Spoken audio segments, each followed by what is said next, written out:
أعوذ بالله من الشيطان الرجيم بسم الله الرحمن الرحيم آج ہم سورۃ تحریم کا مطالعہ کریں گے۔ یہ قرآن مجید کی دو صورتیں ہیں، 28ویں پارے کے آخر میں سورۃ الطلاق اور سورۃ التحریم۔ یہ دونوں خاندانی نظام سے بحث کرتی ہیں اور خاندانی نظام کی دو ایکسٹریمز جو انتہائیں ہیں ان کو ایڈریس کرتی ہیں۔ خاندانی نظام کی عائلی زندگی کی ایک انتہا یہ ہے کہ میاں بیوی کے درمیان بالکل مناسبت نہ ہو اور وہ یہ طے کریں کہ ہم مل کر نہیں رہ سکتے، یا ان میں سے کوئی ایک طے کرے کہ ہم مل کر نہیں رہ سکتے، تو یا وہ خلا لے لے خاتون یا مرد طلاق دے دے، یا دونوں طے کرنے کے بعد ایگری کر کے طلاق کا معاملہ کر لیں۔ یہ ایک ایکسٹریم ہے، یہ سورۃ طلاق کا موضوع ہے۔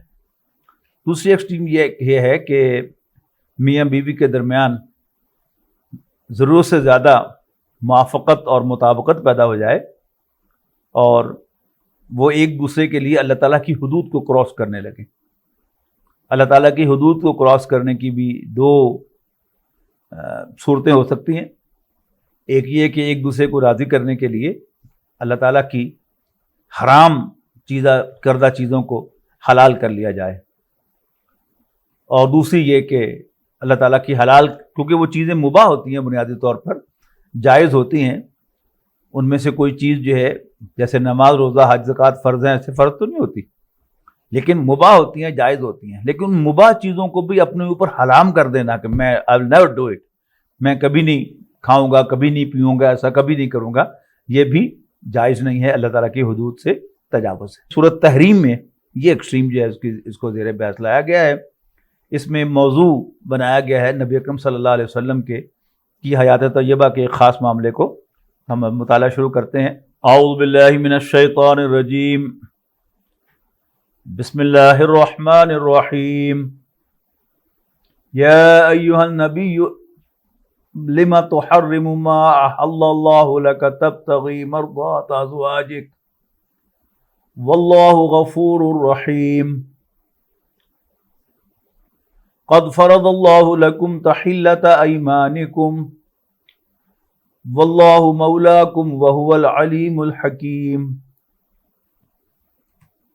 وَإِذْ أَسَرَّ النَّبِيُّ إِلَى بَعْضِ أَزْوَاجِهِ حَدِيثًا فَلَمَّا نَبَّأَتْ بِهِ وَأَظْهَرَهُ اللَّهُ عَلَيْهِ عَرَّفَ بَعْضَهُ وَعَرَضَ عَنْ بَعْضٍ فَلَمَّا نَبَّأَهَا بِهِ قَالَتْ مَنْ أَنْبَأَكَ هَذَا قَالَ نَبَّأَنِيَ الْعَلِيمُ الْخَبِيرُ۔ إِن تَتُوبَا إِلَى اللَّهِ فَقَدْ صَغَتْ قُلُوبُكُمَا وَإِن تَظَاهَرَا عَلَيْهِ فَإِنَّ اللَّهَ هُوَ مَوْلَاهُ وَجِبْرِيلُ وَصَالِحُ الْمُؤْمِنِينَ وَالْمَلَائِكَةُ بَعْدَ ذَلِكَ ظَهِيرٌ۔ عَصَى رَبُّهُ إِن طَلَّقَكُنَّ أَن يُبْدِلَهُ أَزْوَاجًا خَيْرًا مِنكُنَّ مُسْلِمَاتٍ مُؤْمِنَاتٍ قانتات تائبات عابدات سائحات صیبات وابکارا۔ یا ایہا الذین آمنوا قوا انفسکم واہلیکم نارا وقودها الناس والحجارہ علیہا ملائکۃ غلاظ شداد لا یعصون اللہ ما امرہم ویفعلون ما یؤمرون۔ یا ایہا الذین کفروا لا تعتذروا اليوم انما تجزون ما کنتم تعملون۔ یا ایہا الذین آمنوا توبوا الی اللہ توبۃ نصوحا عسى ربكم ان يكفر عنكم سيئاتكم ويدخلكم جنات تجری من تحتها الانہار یوم لا یخزی اللہ النبی والذین آمنوا معه نورهم یسعى بین ایدیہم وبایمانہم یقولون ربنا اتمم لنا نورنا واغفر لنا انک علی کل شیء قدیر۔ يا أيها النبي جاهد الكفار والمنافقين واغلظ عليهم ومأواهم جهنم وبئس المصير ضرب الله مثلا للذين كفروا امرأة نوح وامرأة لوط كانتا تحت عبدين من عبادنا صالحين فخانتاهما فلم يغنيا عنهما من الله شيئا وقيل ادخلا النار مع الداخلين وضرب الله مثلا للذين آمنوا امرأة فرعون إذ قالت رب ابن لي عندك بيتا في الجنة ونجني من فرعون وعمله ونجني من القوم الظالمين ومريم ابنة عمران التي أحسنت فرجها فنفخنا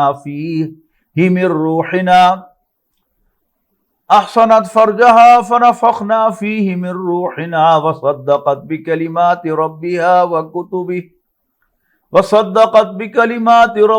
وكتبه وكانت من القانتين. جیسا کہ میں نے ابتدا میں عرض کیا تھا کہ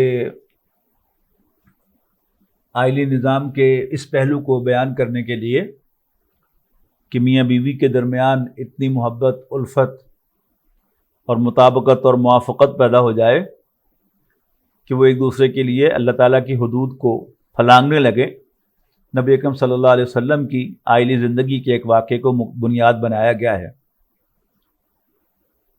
ان آیات کو پڑھتے ہوئے ایک بات ذہن میں رکھنی چاہیے کہ سورۃ احزاب میں نبی اکرم صلی اللہ علیہ وسلم کی ازواج کو خطاب کرتے ہوئے کہا گیا تھا کہ لستن کا احد من النساء، اے نبی کی بیویوں، یا نساء النبی، اے نبی کی بیویوں، لستن کا احد من النساء، تم عام عورتوں جیسی نہیں ہو۔ اور اسی کے آخر میں کہا گیا کہ اللہ تعالیٰ چاہتا ہے کہ اے نبی کے گھر والوں، اے نبی کی بیویوں، کیونکہ ایڈریس خطاب نبی کی بیویوں سے ہو رہا ہے، تو یہاں سے صاف ظاہر ہو رہا ہے کہ یہاں مراد اہل بیت سے نبی اکرم صلی اللہ علیہ وسلم کی بیویاں ہیں۔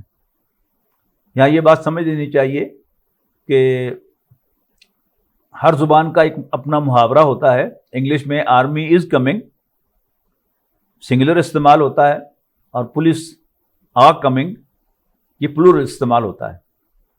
عربی زبان میں من، خواہ وہ ایک مرد کے لیے ہو یا ایک عورت کے لیے، زیادہ مردوں زیادہ عورتوں یا مکس کے لیے ہو، تو جب من استعمال ہوگا تو اس کے لیے واحد کی فارمز استعمال ہوں گی، سنگولر میسکولن۔ اس کے مقابلے میں اگر اہل استعمال ہوگا، جس کا اردو میں ترجمہ کیا جاتا ہے والے، تو اس کے جو متعلقات ہوں گے یہ ہمیشہ جمع مذکر ہوں گے، خواہ وہ ایک مرد کے لیے ہو، ایک عورت کے لیے ہو، زیادہ مردوں کے لیے ہو، زیادہ عورتوں کے لیے ہو، تو پھر وہ اس کے متعلقات، اس کے وربز وغیرہ سارے جو ہیں وہ، اور اس کے ضمائر، پروناؤنس جمع مذکر ہوں گے۔ جیسے سورۃ تغابن میں ہم پڑھ کے آئے ہیں، وہاں میں نے نوٹ بھی کروایا تھا کہ وَمَن يُؤْمِن بِاللَّهِ وَيَعْمَلْ صَالِحًا يُكَفِّرْ عَنْهُ سَيِّئَاتِهِ وَيُدْخِلْهُ جَنَّاتٍ تَجْرِي مِن تَحْتِهَا الْأَنْهَارُ خَالِدِينَ فِيهَا أَبَدًا۔ اب ترجمہ اس کا کیا ہوگا پوری آیت کا، کہ وہ لوگ، اس لیے کہ آخر میں خالدین آ گیا نا، جو جمع ہے، کہ وہ لوگ جو اللہ پر ایمان لائیں گے اور نیک عمل کریں گے، اللہ تعالیٰ ان کی برائیوں کو ان سے دور کر دے گا اور انہیں ایسے باغات میں داخل کرے گا جن کے نیچے نہریں بہتی ہوں گی، ہمیشہ ان میں رہنے کے لیے۔ اب اہل جو ہے، یہ حضرت ابراہیم علیہ السلام کی اہلیہ، وہ ایک سنگولر فیمینن تھی۔ جب فرشتوں نے ان کو بھی یا اہل البیت کہا، اے گھر والو، نبی کے گھر والو، یعنی اے نبی کے اہلیہ، تو جمع کا صیغہ استعمال کیا ہے، سلام کرتے ہوئے السلام علیکم، ان کو جمع کے صیغے میں کہا ہے، کم جمع مذکر کے صیغے میں۔ تو وہاں عورتوں کو بھی جمع مذکر، نبی اکرم صلی اللہ علیہ وسلم کی ازواج کو بھی جمع مذکر میں مخاطب کیا گیا ہے کہ اللہ چاہتا ہے لیطہرکم تطہیرا کہ تم ایسے پاک کر دے جیسے پاک کرنے کا حق ہے، اور یہ بھی واضح کیا کہ تم عام عورتوں جیسی نہیں ہو۔ اب میں اس کو اپنے آج کے محاورے میں ٹرانسلیٹ کروں تو نبی اکرم صلی اللہ علیہ وسلم کی ازواج بیسٹ آف ویمن لاٹ ہیں، یعنی جو عورتوں کی پوری کلاس ہے اس میں سے بہترین وہ نبی اکرم صلی اللہ علیہ وسلم کی ازواج ہیں۔ اچھا، اسی طرح ایک اور بات جو ہے وہ ذہن میں رکھنی چاہیے کہ اللہ تعالیٰ نے مرد اور عورت یہ دو مختلف وجود بنائے ہیں۔ جب ان کے ہر سیل میں ایک ایک کروموسوم کا فرق ہے، تو پہلے بھی میں توجہ دلا چکا ہوں، آج پھر توجہ دلا رہا ہوں کہ یہ دونوں مختلف وجود ہیں۔ آئلی زندگی میں جب ایک گھر کے اندر وہ میاں بیوی کی حیثیت سے آتے ہیں تو وہ اپنی اپنی جو بھی اللہ تعالیٰ نے ان کی نیچر بنائی ہوئی ہے وہ ساتھ لے کر آتے ہیں۔ ایک خاتون جب اپنے میکے سے اٹھ کے سسرال میں آتی ہے تو وہ اللہ تعالیٰ نے جو خصوصیات اس کے اندر رکھی ہیں، جو عادات اللہ تعالیٰ نے اس کے اندر رکھی ہیں، جو کمزوریاں اللہ تعالیٰ نے اس کے اندر رکھی ہیں، وہ ان کمزوریوں کے ساتھ ادھر آتی ہے۔ اسی طرح کوئی شخص جوان یا بوڑھا مرد جب اس کی شادی ہو جاتی ہے تو وہ رہتا مرد ہی ہے، اور جو اللہ تعالیٰ نے اس کے اندر کمزوریاں رکھی ہیں وہ ان کمزوریوں کے ساتھ رہتا ہے۔ اگر یہ دونوں مرد اور عورت اپنے سپاؤس، یعنی مرد اپنی بیوی کی کمزوریوں اور عورت اپنے شوہر کی کمزوریوں کو سمجھ جائے تو پھر آئلی زندگی بہت آسان ہو جاتی ہے۔ جیسا کہ میں نے سورۃ مومنون اور سورہ معارج کے درس میں عرض کیا تھا کہ اللہ تعالیٰ نے مرد کی جو نیچر بنائی ہے، جو سورۃ آل عمران کی آیت نمبر 14 میں تفصیل سے بیان ہوئی، اس میں سر فہرست عورتوں کا ذکر ہے۔ اگر یہ بات عورت کی سمجھ میں آ جائے تو اس کو بڑا آسان ہو جاتا ہے اپنے شوہر کے ساتھ زندگی گزارنا، یعنی تھوڑے بہت جو اس کے ٹریسپیسز ہیں ان کو نظر انداز کرے، اور اگر مرد یہ کوشش کرے گا کہ میں عورت کو سیدھا کر لوں گا، کبھی نہیں کر سکتا۔ جو اللہ تعالیٰ نے اس کی نیچر بنائی ہے اس کو کبھی چینج نہیں کر سکتا۔ اگر عورت کہے گی میں اس کو سیدھا کر لوں گی، وہ ایسا کبھی نہیں کر سکتی۔ ہاں، اپنا ایٹیچیوڈ جو ہے اگر ہم مرد اور عورتوں کے لیے ایسا بنائیں گے، مرد عورتوں کے لیے، عورت مردوں کے لیے، تو پھر انشاءاللہ گھریلو زندگی بہت حسین ہو جائے گی۔ یہ گھر اسی زندگی میں جنت بن جائے گا۔ نبی اکرم صلی اللہ علیہ وسلم کی ازواج مطہرات، جیسا کہ میں نے عرض کیا کہ وہ تھی تو عورتیں، اور عورت کی جو کمزوریاں اللہ تعالیٰ نے بنائی ہیں ان میں ایک کمزوری جو ہے وہ یہ ہے کہ سوکن جو ہے وہ عورت کو کبھی برداشت نہیں ہوتی، ایون مری ہوئی سوکن اس کا تذکرہ بھی پسند نہیں۔ حضرت عائشہ رضی اللہ تعالی عنہا خود راویہ ہیں کہ نبی اکرم صلی اللہ علیہ وسلم حضرت خدیجہ رضی اللہ تعالی عنہا کو اکثر یاد کیا کرتے تھے، اور مجھے اچھا نہیں لگتا تھا، اور میں بڑی کوشش کرتی تھی کہ میں کسی طرح نبی اکرم صلی اللہ علیہ وسلم کے دل سے خدیجہ کو اتار دوں، لیکن پھر بھی آپ انہیں یاد کرتے تھے۔ تو ایک دفعہ حضرت عائشہ نے کہا کہ اللہ کے رسول، مجھ میں کیا کمی ہے کہ ابھی تک آپ کو وہ موٹے ہونٹوں والی اور چھوٹے قد والی یاد آتی ہے؟ تو نبی اکرم صلی اللہ علیہ وسلم نے فرمایا کہ عائشہ، مجھے خدیجہ کے بارے میں کچھ نہ کہا کرو، تمہیں معلوم ہے کہ اس نے میرا ساتھ اس وقت دیا تھا جب میرا ساتھ دینے والا کوئی نہ تھا۔ یہ کیا تھی؟ وہ نبی اکرم صلی اللہ علیہ وسلم کی احسان مندی تھی کہ وہ حضرت خدیجہ کے احسان کو نہیں بھولتے تھے، اور خاص طور پر ایک تو ان کا جو مالی اثار ہے کہ انہوں نے سب کچھ اپنا نبی اکرم صلی اللہ علیہ وسلم کے قدموں میں ڈال دیا، مکے کے سرداروں کو گھر بلا کر انہیں گواہ بنا کر کہا کہ میں نے اپنا سارا مال اپنے شوہر محمد بن عبداللہ کو ہبہ کر دیا۔ لیکن نبی اکرم صلی اللہ علیہ وسلم کی ان کی جس حیثیت کو سب سے زیادہ امپورٹنس دیتے تھے وہ کیا تھی کہ اس نے میرا ساتھ اس وقت دیا تھا جب میرا ساتھ دینے والا کوئی نہ تھا۔ لیکن حضرت عائشہ رضی اللہ تعالیٰ عنہ ان کی ایک عورت ہونے کی حیثیت سے اپنی ایک نیچر ہے کہ انہیں بہرحال وہ فوت شدہ سوکن بھی قابل قبول نہیں ہے۔ اب کسی مرد سے ایک سے زائد شادیاں ہیں، اور یہ کہے کہ میں ایسا کر دوں گا، تمہیں کیوں ایسا ذکر کیا؟ بس ایک کان سے سنیں دوسرے کان سے نکال دیں کہ یہ اللہ تعالیٰ نے اس کی نیچر بنائی ہے، I have to live with this، میں نے اسی کے ساتھ گزارا کرنا ہے۔ تو پھر اللہ تعالیٰ پھر اس کو راستہ بھی سجھاتا ہے کہ کیسے گزارا کرنا ہے، یوں کرنا ہے، ایسا کرنا ہے، ویسا کرنا ہے۔ اسی طرح مرد جو ہے، میں نے عرض کیا تھا پہلے بھی کہ اللہ تعالیٰ نے عورت کو بہت پاک باز بنایا ہے. میں نے بڑے واضح الفاظ میں اور کیٹیگوریکلی کہا تھا کہ عام عورت، خواہ وہ مسلمان ہو یا غیر مسلم ہو، شادی شدہ ہو، بال بچے دار ہو، اپنے گھر میں خوش ہو، تو شی ہارڈلی لکس اراؤنڈ، وہ ادھر ادھر نہیں دیکھتی. کسی اور مرد کے بارے میں وہ اس کے یعنی جنسی خیال بھی اس کے دل میں نہیں آتا. اس کے مقابلے میں مرد کبھی شریف آدمی نہیں ہو سکتا. اس کی اللہ تعالیٰ نے نیچر بنائی ہے. اب اس کی نیچر کے ساتھ ڈیل کرنا جو ہے وہ عورت کا آنا چاہیے.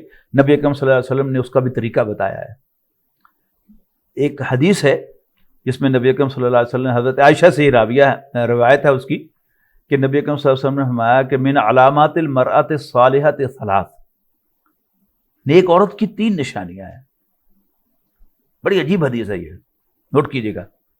سورہ مومنون میں ہم نے جو کامیاب ہونے والے مرد، فلاح پانے والے مردوں کی صفات پڑھی، تو اس میں اول و آخر دونوں مقامات پر، سورہ مومنون کی ابتدائی آیات میں بھی اور سورہ معارج کی آیات 19 تا 35 میں بھی، دونوں جگہ سب سے نماز ہی کا ذکر تھا، اول و آخر، پہلے بھی اور آخر میں بھی. اور میں نے اس کیا تھا کہ مومن کے اوصاف تو بہت سارے ہیں جو وہ شیئر کرے گا غیر مسلموں کے ساتھ بھی. سچائی، دیانتداری، پاک بازی، فضول باتوں میں دلچسپی نہ لینا، یہ غیر مسلم بھی ہو سکتے ہیں. لیکن 5 وقت نماز مسجد جا کر ادا کرنا، یہ کیا ہے؟ یہ مومن کی علامت ہے. جیسے مونچھیں تراشی ہوئی ہو نمایاں طور پر، اور داڑھی جو ہے وہ چھوڑی ہوئی ہو، یہ کیا ہے؟ یہ مومن کی علامت ہے. باقی صفات بہت ساری ہیں. تو نبی اکرم صلی اللہ علیہ وسلم نے اس حدیث مبارکہ میں نماز کا ذکر نہیں کیا. یعنی نیک عورتوں کا تذکرہ ہو رہا ہے لیکن نماز کا ذکر نہیں.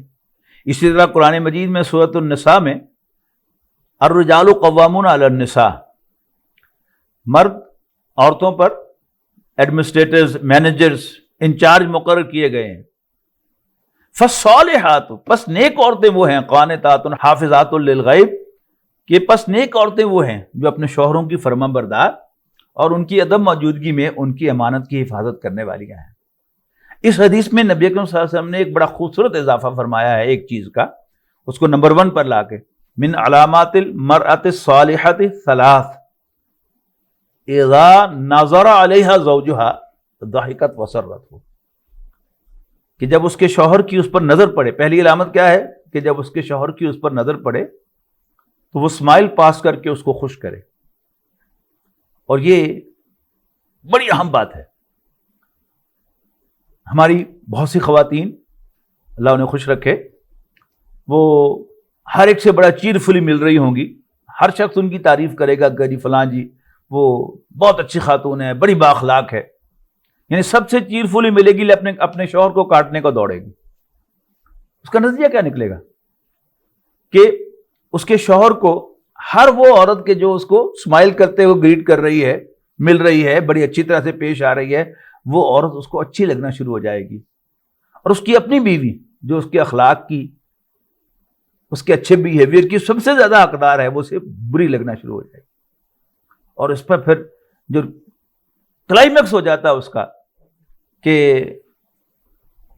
شوہر جو ہے وہ دفتر سے گھر آ رہا ہے اور اپنی گلی میں ساتھ والے گھر میں خاتون باہر کھڑی ہے اور وہ کہتی ہے السلام علیکم بھائی جان، ویلکم کرتی ہے اسمائلنگ فیس کے ساتھ، ہنستی مسکراتی ہوئی، اور ادھر کی بات اور ادھر کی بات، اور شوہر بیچارے کو گھر جانا بھول جاتا ہے اندر داخل ہونا، اور 5-10 منٹ جو ہے وہ اسی کے ساتھ گپ شپ لگا رہا ہوتا ہے کہ because she is very cheerfully welcoming ہم، اس کو بڑے ہنستے مسکراتے ہوئے اس کا استقبال کر رہی ہے، گفتگو کر رہی ہے. اس کو پتا ہے کہ میں اندر داخل ہوں گا تو میری اپنی بیوی جو ہے مجھے کاٹنے کو دوڑے گی اور میرے اوپر چڑھائی کر دے گی.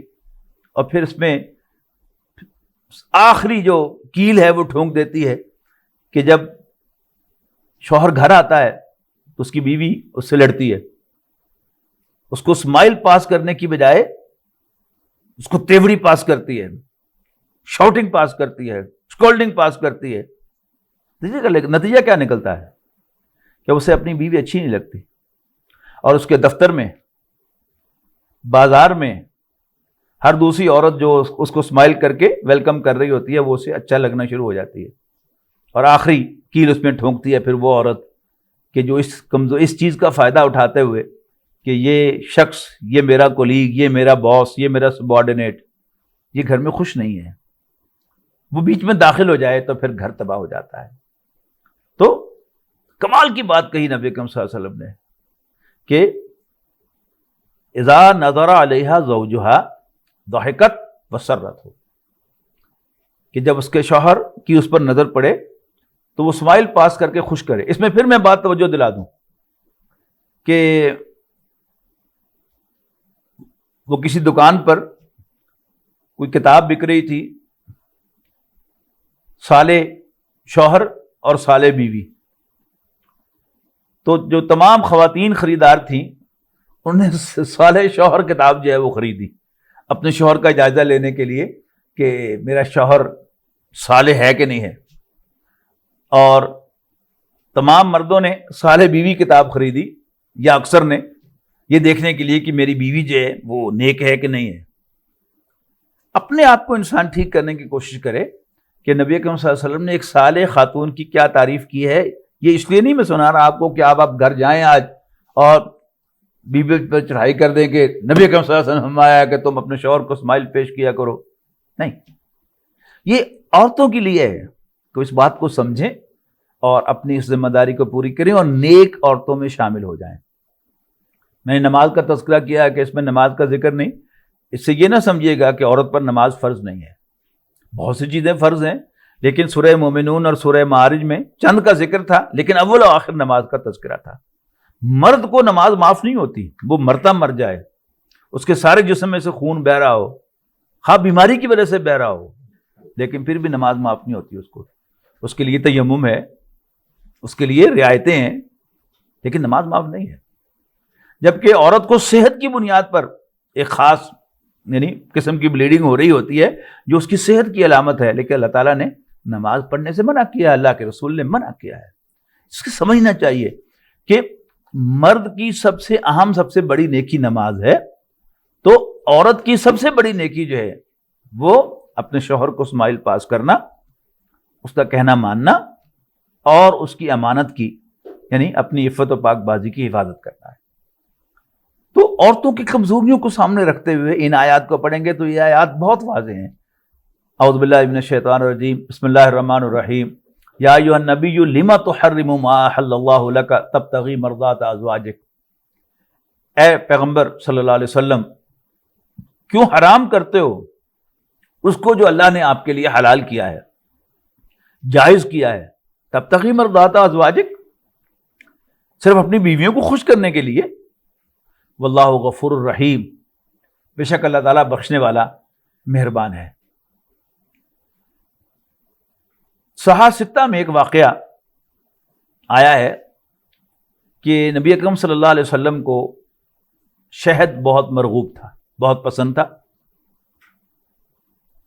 آپ کا معمول یہ تھا کہ آپ رات تو باری باری اپنی ایک اہلیہ کے پاس گزارتے تھے, لیکن عصر کی نماز کے بعد ایک فلائنگ وزٹ آپ تمام ازواج کے ہاں کیا کرتے تھے. ایک اہلیہ کے ہاں گئے, وہاں 10 منٹ بیٹھے, خیر خیریت دریافت کی, گفتگو کی, اور جو بھی معاملات ہیں وہ پوچھنے پچھانے والے وہ ڈسکس کیے. پھر اگلی بیوی کے ہاں, پھر اگلی بیوی کے ہاں, پھر اگلی بیوی کے ہاں, پھر اگلی بیوی کے ہاں, اور ہر بیوی کو اندازہ ہوتا تھا کہ عصر کی نماز ختم ہوئی ہے کہ آپ سے 15-20 منٹ جو ہیں ہر بیوی کے ساتھ پائیں گے, تو تقریباً اتنے دیر میں وہ آپ میرے ہاں تشریف لاتے ہیں. لیکن حضرت زینب بنت جاش رضی اللہ تعالی عنہا کے ہاں کہیں سے گفٹ آیا ہوا تھا شہد کا, اور وہ شہد تھا مغافیر کے پھول کا, جس میں تھوڑی سی سمیل ہوتی ہے. اور یہ بھی تمام ازواج کو معلوم تھا کہ نبی اکرم صلی اللہ علیہ وسلم کو سمیل, بدبو بہت ناپسند ہے. خوشبو آپ کو پسند تھی لیکن بدبو سے آپ کو نفرت ہے. انہوں نے محسوس کیا کہ حضرت زینب بنت جہش رضی اللہ تعالی عنہا کے بعد جن ازواج کے ہاں آپ وزٹ کرتے تھے وہاں آپ دیر سے تشریف لاتے ہیں، اور یہ بھی عورت کی نیچر ہے کہ بہرحال عورت خواہ اس کا استقبال جو ہے وہ لڑائی کر کے ہی کرتی ہو، لیکن بہرحال اس کے دل میں، ہر عورت کے دل میں اپنے شوہر کی ایک قدر ہوتی ہے، ہر عورت کو اپنے شوہر سے محبت ہوتی ہے، لیکن وہ اپنی محبت کا اظہار جو ہے اسے لڑکے کرنا چاہتی ہے، یہ بس اس کی یوں سمجھیے کہ کم فہمی ہے۔ لیکن بہرحال بالکل بجا طور پر انہیں محسوس کیا کہ اب نبی اکرم صلی اللہ علیہ وسلم کچھ تاخیر سے آتے ہیں، 1 دن 2 دن 3 دن۔ سب نے ایک دوسرے سے پوچھا کہ کیا مسئلہ کیا ہے، فلاں بھائی تمہارے پاس کتنی دیر ٹھہرے؟ انہوں نے کہا جتنی دیر پہلے ٹھہرتے تھے۔ بھائی تمہارے ہاں کتنی دیر ٹھہرے؟ اس نے کہا جتنے پہلے دیر ٹھہرے تھے۔ اس کے بعد گئے زینب کے ہاں، اس کے بعد پھر بڑی دیر کے بعد آئے، 1 دن 2 دن 4 دن۔ اندازہ یہ ہوا کہ نبی اکرم صلی اللہ علیہ وسلم جب حضرت زینب بنت جہش کے ہاں سے اٹھنے لگتے تھے تو حضرت زینب فرماتے تھے کہ اللہ کے رسول ٹھہریے، میں آپ کو شہد کا شربت پلاتی ہوں، اور اٹھتی ہیں آرام سے، اور پھر آرام سے اس کے مکس کرتی، اور پھر کچھ دیر کے بعد ہاتھ میں گلاس پکڑے رہے، اور پھر باتیں کرتے کرتے پھر کچھ اور دیر گزر گئی، پھر آپ کو پیش کیا۔ یعنی یہ بھی ڈیلینگ ٹیکٹکس جو ہوتے ہیں وہ سارے وہ استعمال کرتی تھیں۔ کسی ایک پسند نہیں کہ اس کا شوہر اس کے پاس موجود رہے، اور پھر اگر شوہر اللہ کے رسول ہوں تو پھر تو کیا ہی کہنے، کس اہلیہ محترمہ کو پسند نہ ہوگا کہ نبی اکرم صلی اللہ علیہ وسلم ان کے پاس زیادہ دیر قیام کریں۔ لیکن بہرحال ان کی سوکنیں بھی تھیں، تو انہوں نے آخر ٹریس کر لیا کہ اصل چکر یہ ہے کہ زینب بنت جہش نبی اکرم صلی اللہ علیہ وسلم کو شہد کا شربت پیش کرتی ہیں، اور خوش قسمتی سے انہیں نکتہ بھی مل گیا کہ آپ کے منہ سے پھر اس شہد کی اسمیل آتی ہے، بمغافیر کے پھول کی۔ اب انہوں نے مل کر ایک پروگرام بنایا کہ اب نبی اکرم صلی اللہ علیہ وسلم زینب بنت جہش کے گھر سے اٹھ کے جس بھی زوجہ محترمہ کی طرف جائیں تو وہ نے کہا کہ اللہ کے رسول آپ کے منہ میں سے بدبو آ رہی ہے۔ آپ نے کہا نہیں، میں نے کوئی ایسی بدبودار چیز تو نہیں کھائی۔ نیکسٹ بیوی کے ہاں گئے تو اس نے بھی یہی کہا، پھر نیکسٹ کے پاس گئے اس نے بھی یہی کہا۔ آپ نے سوچ کے کہا ہاں اور تو کچھ نہیں، میں نے صرف زینب کے ہاں شہد کا شربت پیا ہے۔ اچھا اگر شہد سے اسمیل آتی ہے تو آپ نے اپنی ایک زوجہ محترمہ سے کہہ دیا کہ اچھا پھر میں شہد استعمال نہیں کیا کروں گا، لیکن بتانا نہ کسی کو۔ یہ اب اتنی بڑی خوشی کی بات کہ ان کی ایک پلاننگ کامیاب ہو گئی۔ اللہ کے رسول صلی اللہ علیہ وسلم زینب بنت جہش کے ہاں اب زیادہ دیر قیام نہیں کریں گے، اب وہ پیٹ میں کہاں ٹھہرتی ہے بات۔ تو انہوں نے ایک اور اہلیہ محترمہ سے بھی کہہ دیا کہ ادھر آؤ، میں تمہیں بتاؤں ایک بڑی مزے کی بات۔ میں نے کہا کیا ہوا؟ اللہ کے رسول نے کہہ دیا ہے کہ اب میں شہد استعمال نہیں کروں گا۔ اب اللہ کے رسول صلی اللہ علیہ وسلم کو وحی کے ذریعے سے اللہ تعالیٰ نے بتا دیا کہ آپ کی فلاں زوجہ محترمہ نے فلاں کے کو یہ بات جو ہے بتا دی ہے۔ اب یہ راز ایک کے پاس نہیں، آپ کا راز دوسرے کے پاس بھی چلا گیا۔ اب نبی اکرم صلی اللہ علیہ وسلم کو منع کیا جا رہا ہے کہ آپ کو کیا حق پہنچتا ہے، یہ جو چیز اللہ نے آپ کے لیے حلال کی ہے آپ صرف اپنی بیویوں کو خوش کرنے کے لیے اس کو اپنے اوپر حرام کر لیں۔ لیکن ساتھ ہی کہا کہ کوئی بات نہیں، آپ سے ان انٹینشنلی یہ بات ہوئی ہے، آپ کا ذہن اس طرف نہیں گیا کہ جو مباحات ہیں ان کو بھی انسان بیان نہیں کر سکتا، یعنی کھانا نہ کھانا، پینا نہ پینا یہ تو رغبت کے مطابق ہو سکتا ہے، لیکن انسان کسی بھی حلال چیز کو اپنے اوپر بیان نہیں کر سکتا۔ لہذا فوراً ہی فرما دیا واللہ غفور الرحیم، اللہ تعالیٰ بخشنے والا مہربان ہے۔ اس کے بعد ایک بیسک پرنسپل مسلمانوں سے خطاب کرتے ہوئے جمع مذکر کے صیغے میں قد فرض اللہ لکم تحلۃ ایمانکم، اللہ تعالیٰ نے تم پر تمہاری قسموں کو کھولنا فرض کر دیا ہے۔ یعنی ایسی قسمیں جو تم نے کسی نیکی کے نہ کرنے کے لیے کھا لی ہوں. جیسے جب حضرت عائشہ صدیقہ رضی اللہ تعالی عنہا پر تہمت لگی تو حضرت ابوبکر کے ایک بھانجے یعنی حضرت عائشہ کے کزن، جن پر حضرت ابوبکر رضی اللہ تعالی عنہ کے بڑے احسانات تھے، وہ اس بات کو ہوا دینے میں بڑے پیش تھے. تو حضرت ابوبکر کو غصہ آ گیا تو انہوں نے قسم کھا لی کہ آئندہ میں تمہاری کوئی خدمت کر گیا تو پھر دیکھنا. قسم کھا لی. تو سورہ نور میں باقاعدہ کہا گیا ہے کہ جو مخیر حضرات ہیں، صاحب خیر لوگ، انہیں نہیں چاہیے کہ اس بات کی قسم کھا لیں کہ آئندہ وہ کوئی خیر کا کام نہیں کریں گے. لہٰذا حضرت ابوبکر رضی اللہ تعالیٰ عنہ نے اپنی اس قسم کا کفارہ ادا کیا اور وہ قسم جو تھی انہوں نے کھولی. اس کے بعد پھر اب وہ اس واقعے کی طرف فرمایا وَإِذْ أَسَرَّ النَّبِيُّ إِلَىٰ بَعْضِ أَزْوَاجِهِ حَدِيثًا، اور جب نبی صلی اللہ علیہ وسلم نے اپنی بیویوں میں سے ایک کو کوئی راز کی بات بتائی، سین را سر کہتے ہیں راز کو، اسرار کوئی راز کی بات کسی کو بتانا، یہ اس کا ماضی کا صیغہ ہے باب افعال سے اسرا. وَإِذْ أَسَرَّ النَّبِيُّ إِلَىٰ بَعْضِ أَزْوَاجِهِ حَدِيثًا، جب پیغمبر صلی اللہ علیہ وسلم نے اپنی بیویوں میں سے ایک کو کوئی راز کی بات بتائی، فلما نبات بھی، لیکن جب انہوں نے اس کو افشا کر دیا، وَأَظْهَرَ اللَّهُ عَلَيْهِ، اور اللہ نے وہ بات اپنے پیغمبر پر ظاہر کر دی صلی اللہ علیہ وسلم. اب رسول اللہ صلی اللہ علیہ وسلم بہت کرٹکس آدمی تھے، کیا کہنے، اخلاق میں کوئی آپ کا ثانی نہیں ہے. آپ کا یہ مزاج ہی نہیں تھا کہ آپ دونوں بیویوں کو حاضر کر کے ذرا تم نے وہ بات اس کو بتائی ہے، یہ آپ کا انداز نہیں تھا. بڑا خوبصورت پوری ڈسکرپشن دی ہے قرآن مجید نے کہ عرف بعضہ وأعرض عن بعض، آپ نے تھوڑی سی جتلائی، یعنی یہ بات کہ تم نے میرا راز افشا کیا ہے، آپ نے تھوڑی سی جتلائی، وأعرض عن بعض، اور باقی سے آپ نے صرف نظر کیا، اس کا تذکرہ اشارہ سا کیا باتوں باتوں میں کہ تم نے وہ راز افشا کیا ہے، لیکن چونکہ انہوں نے واقع کیا تھا. اور پھر اب یہ آپ بالکل آئلی زندگی کے اندر جائیں تو پھر آپ کو محسوس ہوگا کہ یہ بالکل نیچرل سی بات ہے. وہ جو بڑا خوبصورت شعر ہے کہ رمزیں ہیں محبت کی، گستاخی و بے باکی، ہر جذب نہیں بے باک، ہر شوق نہیں گستاخ، ہر جذب نہیں بے باک. میاں بیوی کے درمیان ایک خاص اللہ تعالیٰ نے تعلق رکھا ہے، اس میں کچھ زیادہ فرینکنس ہوتی ہے اور اس میں کچھ زیادہ ناز ہوتا ہے. تو اس میں کیونکہ نبی اکرم صلی اللہ علیہ وسلم ناز بردار تھے،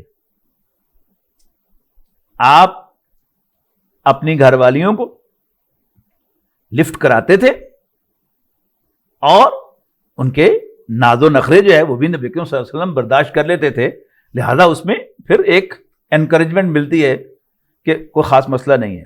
یہ عام آفیسز میں بھی آپ دیکھتے ہیں کہ ویسے تو باس ہوتا ہے، سبارڈینیٹ ہوتا ہے، لیکن اگر باس جو ہے وہ بہت کائنڈ ہو تو پھر سبارڈینیٹ بعض اوقات لبرٹی لیتا ہے اور وہ مذاق بھی کر لیتا ہے باس کے ساتھ.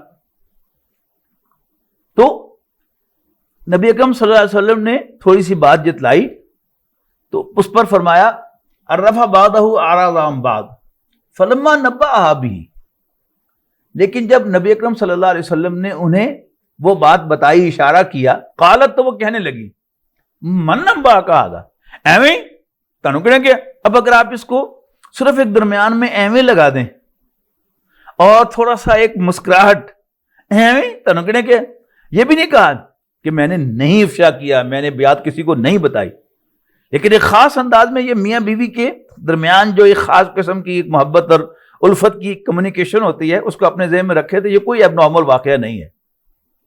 تو اگر ہسبینڈ کائنڈ ہو، شوہر مہربان ہو، شفیق ہو، کنسیڈریٹ ہو، لحاظ رکھنے والا ہو، ناز برداری کرنے والا ہو، تو پھر بیوی کچھ ناز دکھاتی ہے. تو قالت، وہ کہنے لگی من نبأ کا آگا، ایسے ہی آپ کو کچھ نے بتایا. قال نبأنی العلیم الخبیر، نبی اکرم صلی اللہ علیہ وسلم نے ارشاد فرمایا کہ مجھے العلیم الخبیر، سب کچھ جاننے والے اور ہر بات کی خبر رکھنے والے نے بتایا ہے. چاہیے یہ تھا کہ وہ سوری کرتی، لیکن وہی جیسا کہ میں نے عرض کیا کہ حضور صلی اللہ علیہ وسلم چونکہ بہت شفیق و مہربان تھے، آپ نے بھی تقاضا نہیں کیا کہ پہلے معافی مانگو پھر بات آگے چلے گی، لیکن اللہ تعالیٰ کو یہ بات جو ہے وہ بہت ناگوار گزری. جیسے ابو لہب نے نبی اکرم صلی اللہ علیہ وسلم کو گالی دی جب آپ کوہ صفا پر کھڑے ہوئے اور آپ نے اپنی نبوت کا اعلان فرمایا اور آخرت کی خبر دی، تو ابو لہب نے کہا تبا لک یا محمد صلی اللہ علیہ وسلم، جس کا میں ترجمہ کیا کرتا ہوں ٹوٹ پینیا، تبا لک ٹوٹ پینیا لہذا جمع تھا نا، کیا تم نے اس کام کے لیے ہمیں جمع کیا تھا؟ نبی اکرم صلی اللہ علیہ وسلم کی تو یہ شان سے بہت نیچی بات تھی کہ آپ اس کے لیول پر اتر آتے اور اس کے جواب دیتے. ایک تو آپ کی شان سے وہ فروتر تھا کہ آپ ولگر زبان استعمال کرتے، دوسرا وہ آپ کا سگا تایا تھا، لہذا آپ نے جواب نہیں دیا. اللہ تعالیٰ نے نبی اکرم صلی اللہ علیہ وسلم کی طرف سے ابو لہب کو جواب دیا ہے تبت یدا ابی لہب وتب ما اغنی عنہ مالہ وما کسب. یہ سارا کا سارا کیا ہے؟ اللہ تعالیٰ کی طرف سے. اب یہاں کیا ہو رہا ہے کہ نبی اکرم صلی اللہ علیہ وسلم نے تو بس سمجھ لیے کہ صرف یہ کہہ کر کے تم نے اشارہ کر کے وہ بھی کہ تم نے میرا راز کھولا ہے، اور انہوں نے یعنی اس مسکراہٹ میں آ گیا میسج کہ میں نے کیا ہے، لیکن الفاظ یہ نہیں ہے کہ میں نے کیا ہے، ایویں ہی تنکنے کے. لیکن اللہ تعالیٰ جو ہے اب نبی اکرم صلی اللہ علیہ وسلم کی طرفداری میں کھڑا ہوتا ہے کہ ان تتوبا الی اللہ، اگر تم اللہ کی جناب میں توبہ کرو، اللہ سے معافی مانگو، فقط سقط قلوبکما، تو تمہارے دل تو مائل ہو چکے ہیں. یہ سقط جو ہے یہ امام حمید الدین فرائی رحمۃ اللہ علیہ نے اپنے تفسیری نوٹس کے اندر قبائلی وہ جو جاہلی عرب اشعار تھے، شاعری تھی، اس میں سے کوٹ کیا ہے کہ یہ سقط ان عربی کے الفاظ میں سے ہیں کہ جو دو طرف استعمال ہوتے ہیں. جیسے رغبت اردو زبان میں استعمال ہوتا ہے صرف انکلینیشن کے لیے، کسی کی طرف مائل ہونے کے لیے، راغب ہونے کے لیے، جبکہ عربی زبان میں راغبہ الی جو ہے یہ رغبت ہے، انکلینیشن، اور راغبہ ان یہ کیا ہے؟ منہ موڑنا، ڈکلینیشن. جیسے پہلے پارے کے آخری رکوع میں ہے وَمَن يَرْغَبُ عَن مِّلَّةِ إِبْرَاهِيمَ إِلَّا مَن صَفِيَ نَفْسَهُ، کون ہے جو ابراہیم کے طریقے سے منہ موڑے سوائے اس کے کہ جس کی مت ماری گئی ہو. تو یہاں دونوں ترجمے ہو سکتے تھے، لیکن اکثر مترجمین نے ترجمہ یہ اختیار کیا ہے کہ تمہارے دل تو کج ہو گئے ہیں. حالانکہ امام فرائی رحمۃ اللہ علیہ نے واضح کیا ہے عرب الشعراء کے کلام کے حوالے سے کہ یہاں پر ترجمہ جو موضوع ہے وہ کیا ہے کہ اگر تم اللہ کے حضور توبہ کرو تو تمہارے دل تو مائل ہیں ہی، بس ایک تھوڑی سی جھجک ہوتی ہے نا کہ ایک اتنے کائنڈ شوہر کے سامنے جا کر ہاتھ جوڑ کر جا کے معافی مانگنا، جو سخت افسر ہوتا ہے وہ آپ سے ان رائٹنگ معافی منگواتا ہے، اپولوجائز کرواتا ہے، اور سخت شوہر جو ہوتا ہے کہ وہ لائن حاضر کر کے اور پھر ان کو جواب طلبی کرتا ہے اور پھر ان سے معافی منگواتا ہے. نبی اکرم صلی اللہ علیہ وسلم نے یہ نہیں کیا. لہذا تمہارے دل میں تو ندامت ہے لیکن تم ہیزیٹنٹ ہو. اس کے بعد فرمایا فَإِنَّ اللَّهَ هُوَ مَوْلَاهُ وَجِبْرِيلُ، پیغمبر صلی اللہ علیہ وسلم سے تم سے تقاضا نہیں کر رہے، لیکن یاد رکھو بے شک اللہ تعالیٰ ان کا یعنی محمد صلی اللہ علیہ وسلم کا پشت پناہ ہے. وجبریل، اور جبرائیل اور صالح المومنین، نیک مسلمان. جب نبی اکرم صلی اللہ علیہ وسلم نے ایک اور واقعے میں ازواج مطہرات سے ایلا کیا تھا، 1 مہینے کا بائیکاٹ کیا تھا، تو حضرت عمر رضی اللہ تعالیٰ عنہ کسی کام سے ملنے کے لیے گئے اور آپ نے منع فرمایا ہوا تھا کہ کوئی ملنے نہ آئے میرے پاس. تو دربان جو تھے باہر، انہوں نے کہا کہ ملنے کی اجازت نہیں ہے. حضرت عمر رضی اللہ تعالیٰ عنہ نے باہر سے فرمایا اللہ کے رسول یہ نہ سمجھیے کہ میں حفصہ کی سفارش کرنے کے لیے آیا ہوں، آپ حکم دیں گے تو میں حفصہ کا سر لے کر آپ کی خدمت میں حاضر ہو جاؤں گا. تو یہ ہے صالح المومنین کہ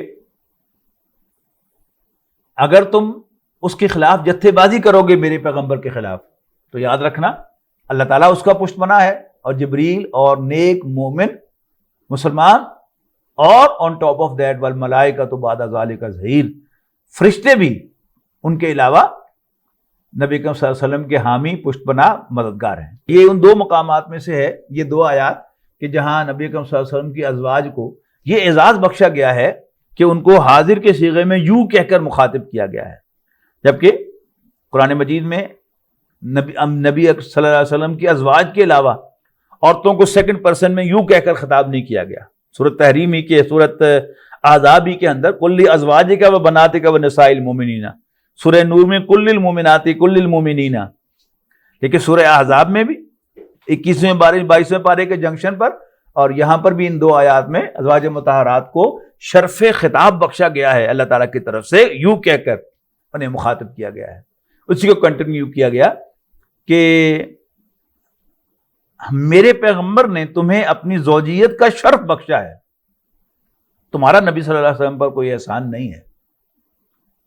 بڑی سخت آیت ہے، بڑی تھریٹننگ آیت ہے کہ ان طلق عصا ربہ ان طلق کنہ، کیا عجب کہ پیغمبر صلی اللہ علیہ وسلم کا رب اگر وہ تمہیں طلاق دے دیں، ریپلیس کر دے ان کے لیے بیویاں تم سے بہتر، کس کے لحاظ سے بہتر؟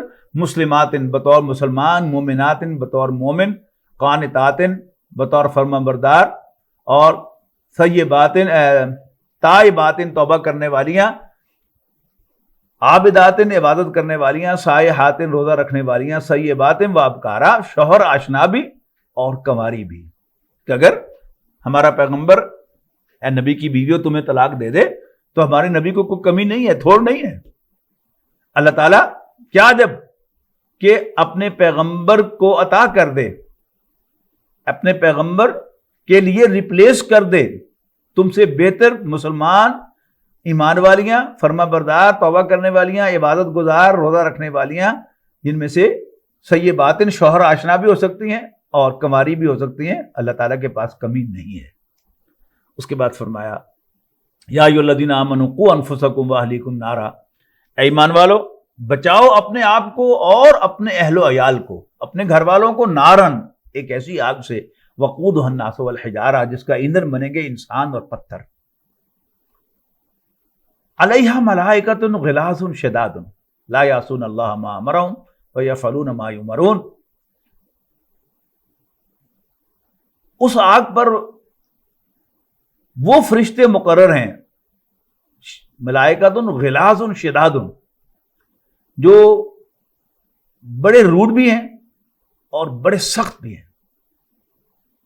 لا یعصون اللہ ما امرہم، جب بھی ہم میں سے کسی کا کوئی گھر کا فرد، اس کی اہلیہ یا اس کا کوئی بچہ، اس سے کوئی جرم سرزد ہو جائے جس کی وجہ سے اسے جیل میں لاک کیا جائے، اس کی کوشش کیا ہوگی کہ کچھ ملا کر جیل کے عملے سے اس کو ذرا تھوڑی سی رعایت دلائیں، ذرا اس کا خیال رکھیں، ذرا اس کا خیال رکھیں، ذرا اس کے ساتھ نرمی برتیں، یہی کریں گے نا۔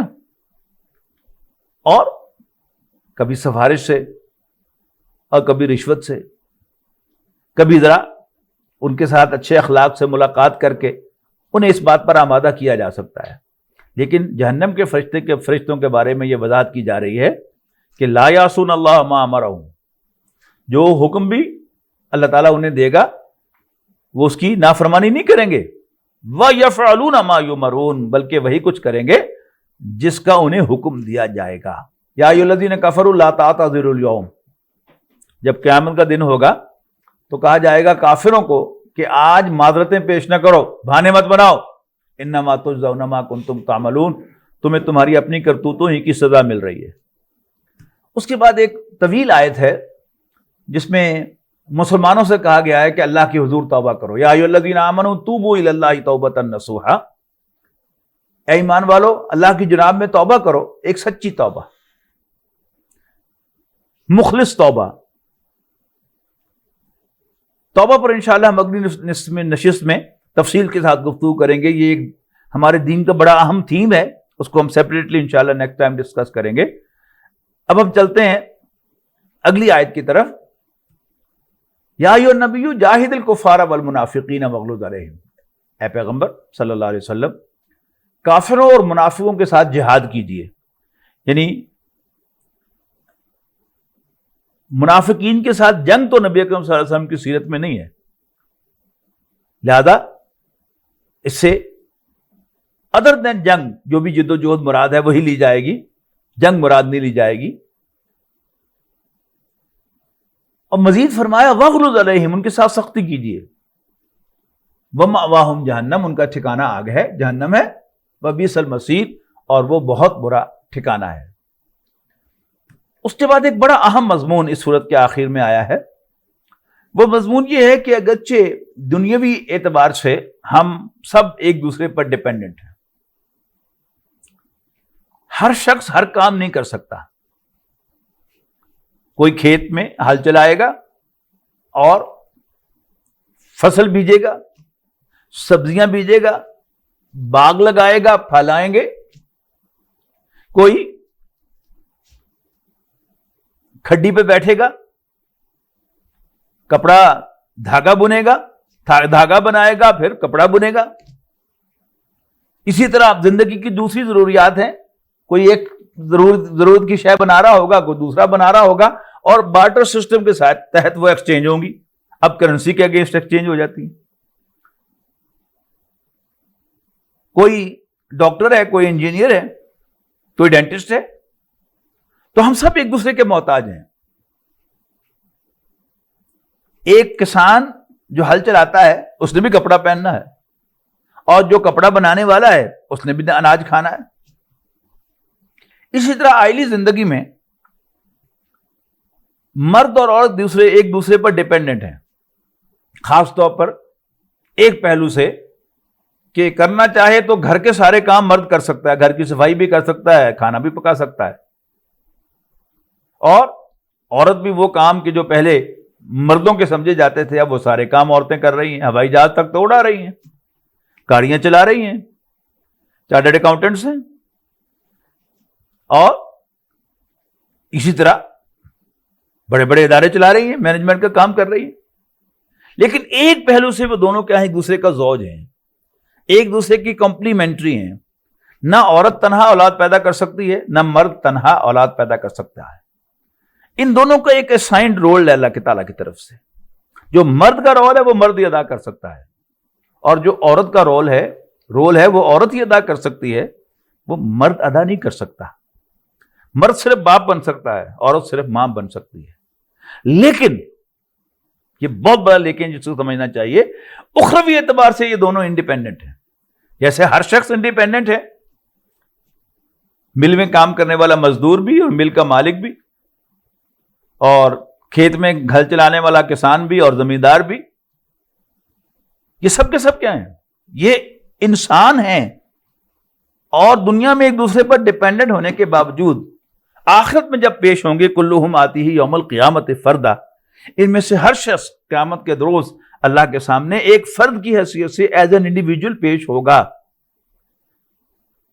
میری بیوی سے میرا حساب نہیں لیا جائے گا، مجھ سے اس کا حساب نہیں لیا جائے گا، میرے ملازم کا مجھ سے حساب نہیں لیا جائے گا، میرا حساب میرے ملازم سے نہیں لیا جائے گا۔ میں اپنا محاسبہ فیس کروں گا، میری بیوی اپنا محاسبہ پیش کرے گی، اور میرا ملازم اپنا محاسبہ پیش کرے گا، جس کا میں ملازم ہوں وہ اپنا محاسبہ پیش کرے گا، اپنا اکاؤنٹ۔ اب اس کو واضح کیا جا رہا ہے کہ قیامت کے دن ہر شخص انڈیویجولی پیش ہوگا۔ اس کی سب سے پہلے جو خوبصورت مثال دی ہے وہ کیا ہے؟ ضرب اللہ مثلا للذین کفروا امرأۃ نوح وامرأۃ لوط۔ اللہ تعالیٰ مثال بیان فرماتا ہے کافر عورتوں کے لیے، کافروں کے لیے نوح اور لوط کی بیویوں کی، نوح کی بیوی کی اور لوط کی بیوی کی علیہم السلام۔ یہ دونوں کیا تھی؟ کافریں تھیں، کافرائیں تھیں۔ حضرت نوح علیہ السلام کی بیوی بھی کافر ہے، وہ طوفان نوح میں غرق ہوئی، اور لوط علیہ السلام کی بیوی بھی کافرہ تھی، اور وہ قوم لوط پر جو عذاب آیا اس کا شکار ہوئی۔ فرمایا کانتا تحت عبدین من عبادنا صالحین، یہ دونوں ہمارے دو انتہائی نیک بندوں کے انڈر تھی، ماتحت تھی، لیکن ان دونوں کو نبیوں کی بیوی ہونا کسی کام نہ آیا. حضرت لوط کی بیوی کو لوط علیہ السلام کی بیوی ہونا، نوح علیہ السلام کی بیوی کو نوح علیہ السلام کی بیوی کا بیوی ہونا کسی کام نہ آیا. فخانتاہما، یہ دونوں ہمارے دو نیک بندوں کی ماتحت تھی. فخانتاہما، لیکن انہوں نے ان کے ساتھ وفاداری نہیں کی، خیانت کی. یعنی ایک تو وہ ان پر ایمان نہ لائیں، دوسرا ان کے پاس آنے جانے والے جو مومنین تھے وہ ان کی خبر بھی کافروں کو دے دیتی تھی، اور کافر ان پر تشدد کرتے تھے اس کی بنیاد پر. یہ ذہن میں رکھیے گا کہ اہل سنت کا بڑا کلیئر یہ عقیدہ ہے کہ نبی کی بیوی کافرہ تو ہو سکتی ہے لیکن وہ کبھی بھی بدکار نہیں ہو سکتی. یہاں خیانت سے وہ مراد نہیں لی جا سکتا کہ انہوں نے اپنی عفت و پاک بازی میں کوئی خیانت کی، نہیں. نمبر ایک وہ کافر تھیں، نمبر دو انہوں نے وفا نہیں کی. یعنی اگر وہ کافر ہونے کے باوجود بھی حضرت نوح کی بیوی حضرت نوح کے ساتھ کشتی میں سوار ہو جاتی، یعنی شوہر سمجھتے ہوئے، تو بھی امکان تھا کہ وہ بچ جاتی. اور اگر لوط علیہ السلام کی بیوی پیچھے رہنا آپٹ نہ کرتی، قرآن میں باقی نا پیچھے رہ جانے میں شامل ہو گئی، تو وہ آپٹ نہ کرتی کہ بہت ستایا ہوا آپ نے، بہت آپ کے ساتھ پھر لیا، پھر چلے جائیں گے آرام سے، صبح سویرے اٹھ کے جانے کی کیا ضرورت ہے. یہ ایک بڑی ٹپیکل پکچر ہے کہ ایک پاک باز خاتون جو ہوتی ہے اس میں تھوڑا سا ایک تکبر بھی ہوتا ہے کہ میں کون سی کوئی ہیرا پھیری کرتی ہوں، میں کون سی کوئی 2 نمبر خاتون ہوں. تو she opted to remain behind، انہوں نے پیچھے رہنا آپٹ کیا، اس کا اختیار کیا. فلم یغنیا عنہما من اللہ شیئا، تو وہ دونوں اللہ سے ان کے لیے کچھ بھی حاصل نہ کر سکے.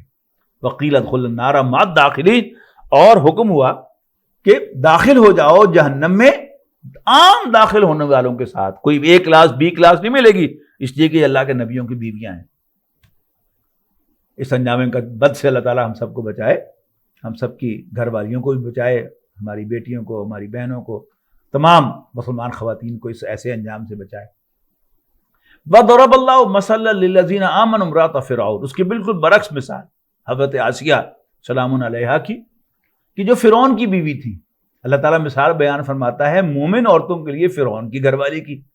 اذ قالت، جب انہوں نے عرض کی، رب ابن لی عندک بیتا فی الجنہ، ربا میرے لیے اپنے پاس جنت میں گھر بنا، ونجنی من فرعون وعملہ، اور مجھے نجات دے فرعون اور اس کی بدعمالیوں سے، اس کے برے اعمال سے، ونجنی من القوم الظالمین، اور مجھے ظالم لوگوں سے نجات دے.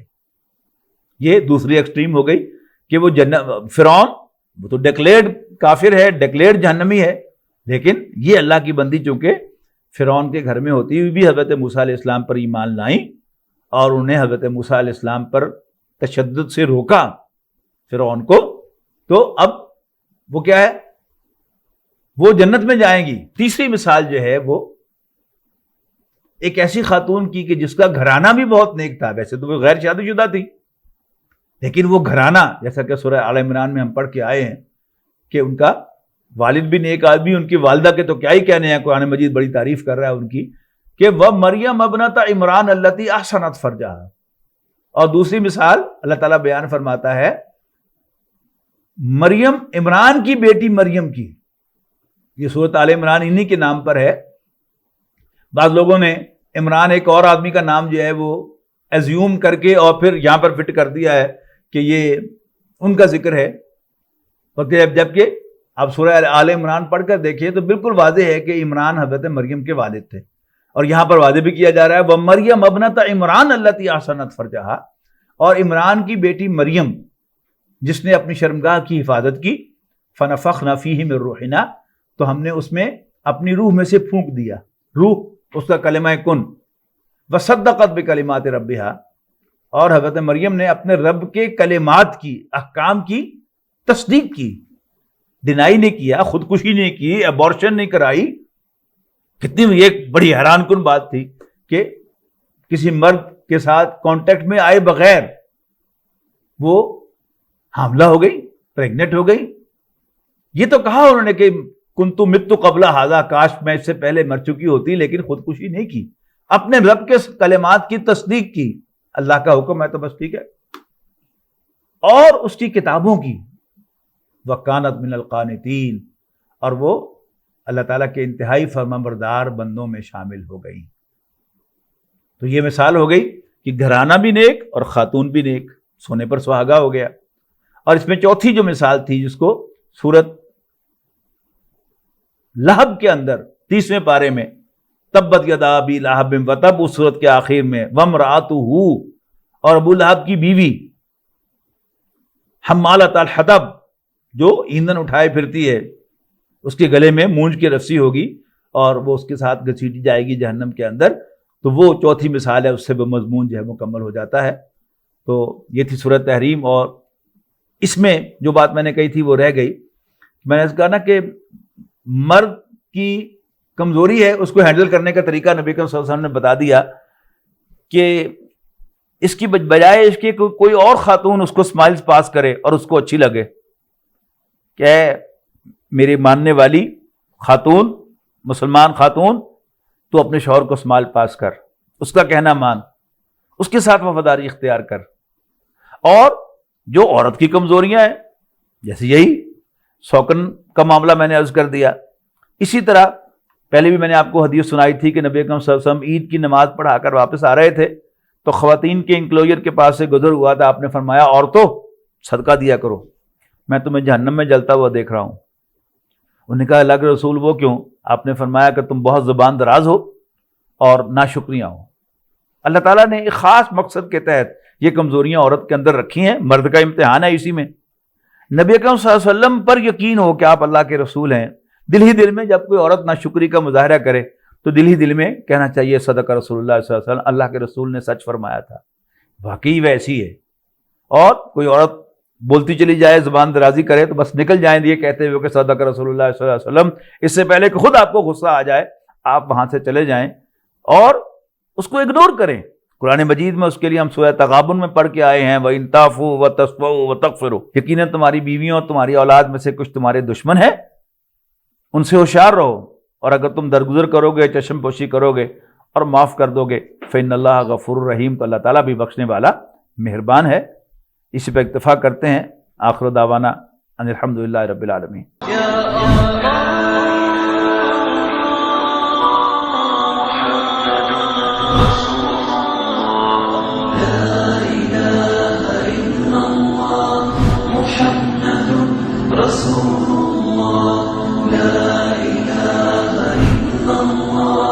محمد